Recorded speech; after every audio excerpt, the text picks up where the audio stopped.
Ang mag-asawang ito mula sa China ay walang kamuwang-muwang na sila pala ay nagkakilala na o nagsama na sa iisang larawan matagal na panahon na bago pa man silang dalawa ay tuluyang magkakilala.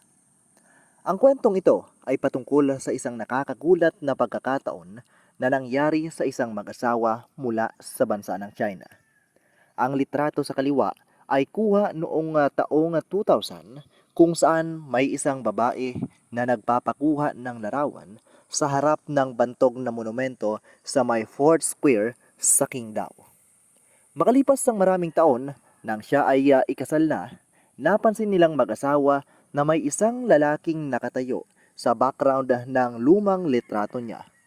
Sa kanilang matinding gulat, natuklasan nilang ang lalaking iyon ay walang iba kundi ang kanyang asawa mismo. Nagpapakita ng kanyang asawa sa parehong lugar. Pinapatunayan na siya ang lalaking nasa background doon. Dahil sa kanilang tuklasan, ang kanilang kwento ay naging viral at nagbigay inspirasyon sa marami bilang isang patunay ng tadhana ay may paraan upang pagtagpuin ang mga taong itinakda para sa isa't isa. Nakakatuwa at nakaka-inspire, di ba? Well guys, may isang pamosong theory patungkol dyan na patungkol sa isang tao na nakatadhana sa iyo. At yun ay ang red string fate o theory. Well, kung interesado kang malaman kung ano nga ba ang red string fate theory, tara, pag-usapan natin yan dito lamang sa channel na kung saan tayo ay magbibigay ng maraming kaalaman. Kung gusto mong malaman ang patungkol sa red string theory, tara, alamin natin yan. Ang red string of fate o teorya ng pulang sinulid ng kapalaran ay isang paniniwala mula sa methodology ng mga Chinese at mga Japanese. Ayon sa alamat, may isang hindi nakikitang pulang sinulid na nag-uugnay sa dalawang taong itinadhana para sa isa't isa. Ang pinagmulan ng red string theory, sinasabi na ang sinulid na ito ay itinatali sa mga daliri ng dalawang taong nakatakdang magtagpo anuman ang oras, lugar o sitwasyon. Maaari itong maunat, mabaluktot o kahit mapatid pansamantala. Ngunit hindi ito tuluyang mawawala kahit anong mangyari. Ang dalawang taong konektado rito ay magtatagpo at magiging mahalagang bahagi ng buhay ng isa't isa.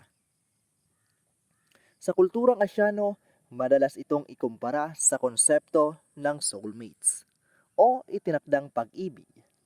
Ayon sa alamat, may isang Diyos ng kapalaran, kilala siya bilang si Yu Lao sa Tsina, na siyang nagtatahi ng pulang sinulid sa mga daliri ng dalawang taong nakatakdang magsama.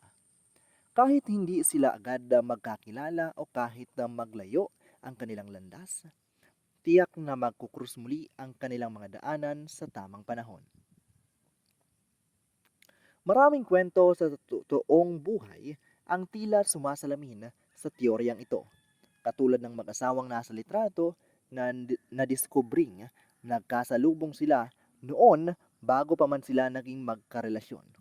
Para sa iba, maaari ito ang isang kaibigan, isang mentor, o kahit sino na naging mahalagang bahagi ng kanilang paglalakbay sa buhay. Ang red string of fate ay isang magandang paalala na ang kapalaran ay may sariling paraan upang dalhin ang tamang tao sa ating buhay. Minsan, maaring hindi pa tapos or maaring hindi pa tamang oras. Ngunit kung talagang kayo ang para sa isa't isa, darating ang araw na magtatagpo kayong muli. Ikaw, naniniwala ka rin ba sa ganitong klase ng tadhana? Comment down below guys.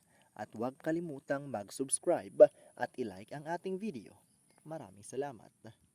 Kung nagustuhan mo ang ating content ngayong araw, maaari kang mag-subscribe at i-like ang ating video para maging aware ka sa mga susunod nating tampok na istorya.